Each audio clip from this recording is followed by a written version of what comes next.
नमस्कार, Maldev voice channel में आपका स्वागत है। हमारी आज की कहानी का शीर्षक है बेटी, घर छोड़ना अच्छी बात नहीं है। ट्रिंग ट्रिंग ट्रिंग ट्रिंग, इतनी रात को किसका फ़ोन हो सकता है? सावित्री जी अपने पति से कहती हुई फ़ोन उठाने चली। घड़ी पर नज़र डाली, देखा रात के 1 बजे हैं। अनहोनी की आशंका से फ़ोन उठाया। हेलो मम्मी, मम्मी क्या हुआ बिटिया, इतनी रात को फ़ोन कैसे किया? वहाँ सब ठीक है ना? माँ, कुछ भी ठीक नहीं है। मैं घर से बाहर निकल गई हूँ। पापा को भेजो, मुझे यहाँ से ले जाए। मैं एक पल भी यहाँ नहीं रुकूंगी। अच्छा अच्छा, भेजती हूँ। इतनी रात को घर से कोई निकलता है क्या भला? मम्मी, हलवाई की दुकान के पास हूँ और सिम्मी बिटिया ने फ़ोन किया है। सावित्री जी ने जल्दी जल्दी पति दिवाकर जी को पूरी बात बताई। दिवाकर जी ने गाड़ी की चाबी उठाते हुए कहा, पागल है क्या ये सिम्मी? इतनी रात को घर से निकल गई। कुछ ऊंच नीच हो गई तो कौन जिम्मेदारी लेगा? सावित्री जी अपनी बेटी का गुस्सा और जिद से भली भांति परिचित थी। ये घर से निकलने की आदत उसकी नई भी नहीं थी। 4-5 घंटे बाद खुद घर चली जाती है। पति को धमकी से काम कराना आदत सी हो गई थी। आज रात को पहली बार निकली है। सावित्री जी ने पति को भेज सिम्मी के पति साहिल को फ़ोन लगाया।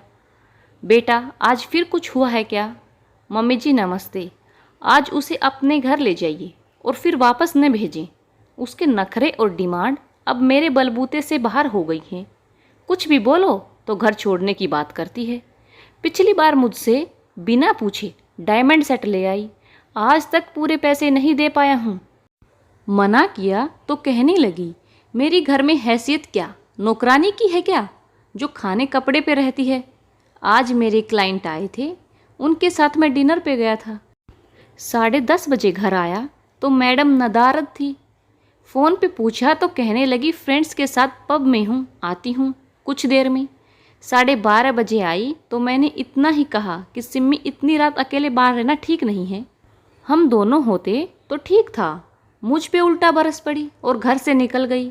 अब मम्मी जी बर्दाश्त नहीं होता। अच्छा बेटा, कल बात करेंगे। सावित्री जी ने फ़ोन काट दिया। बेटी जिद्दी और गुस्सैल के साथ साथ अब अलग ही रुआब दिखाने लगी। जमाई सीधा पड़ता है तभी सहन कर रहा था, और कोई होता तो इसे सहन न करता। दिवाकर जी बेटी को ले आए। रास्ते में उन्होंने एक बात भी नहीं की। दिवाकर जी परेशान भी थे और ये देख और निराश भी थे कि उनकी बेटी ने पी भी रखी थी। उनके संस्कार में क्या कमी रह गई? पानी सिर के ऊपर से जा रहा था। कोई कड़ा फैसला लेने का समय आ गया था। बचपना कहकर बात को टालना अब सही नहीं था। दूसरे दिन सुबह सुबह बिना चाय पिए ही दिवाकर जी निकल गए। जमाई से पूरी बात की। दोहिते को लेकर घर आ गए। सिम्मी ने गुड्डू को देखा तो पूछा, ये कब आया? बेटा, साहिल छोड़ गया है। आज वो तुम्हारा सामान और डाइवोर्स पेपर भी भेज देगा। मतलब ये कि वो अब तुम्हें अपने साथ नहीं रखेगा। गुड्डू का खर्चा वो दे देगा, पर तुम्हें वो आज़ाद कर रहा है। अच्छा है बेटा, तुम अपनी ज़िंदगी अपनी शर्तों पे जीना। आज मैं भी ब्रोकर से बात कर तुम्हें एक कमरे का फ्लैट भाड़े का दिला देता हूँ। साथ ही तुम अपनी नौकरी की तलाश आज ही शुरू करो। तुम्हें और तुम्हारे भाई दोनों को मैंने इतना पढ़ाया है कि तुम दोनों किसी पर आश्रित नहीं रहो। भाई तो सेटल है, अब तुम भी सेटल हो जाओ। पापा, मैं यहाँ आपके पास ही रह लूँगी। बेटा, रह लेती, ये तुम्हारा घर है। पर बेटा, मैं और तुम्हारी मम्मी शुरू से नियम और कायदे से रहे हैं। इस घर में तुम एडजस्ट नहीं कर पाओगी। तुम आज़ादी पसंद करती हो, जो यहाँ रहकर तुमसे नहीं हो पाएगा।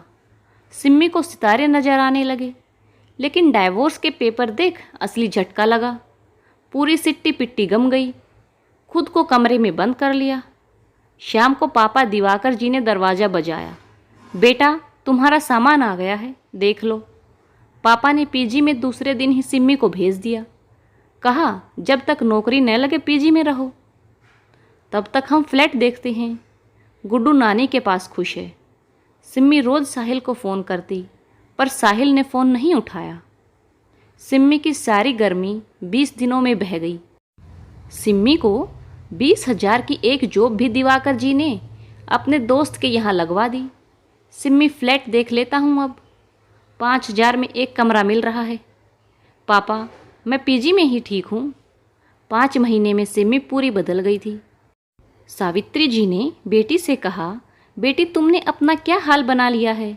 मम्मी, मेरे कर्मों का फल है। मैंने साहिल का कभी ध्यान नहीं रखा, जबकि वो पूरा ख्याल रखता था मेरा। बेटा, सुबह का भूला शाम को घर लौट आए तो भूला नहीं होता। साहिल से मिल लो, माफ़ी मांग लो।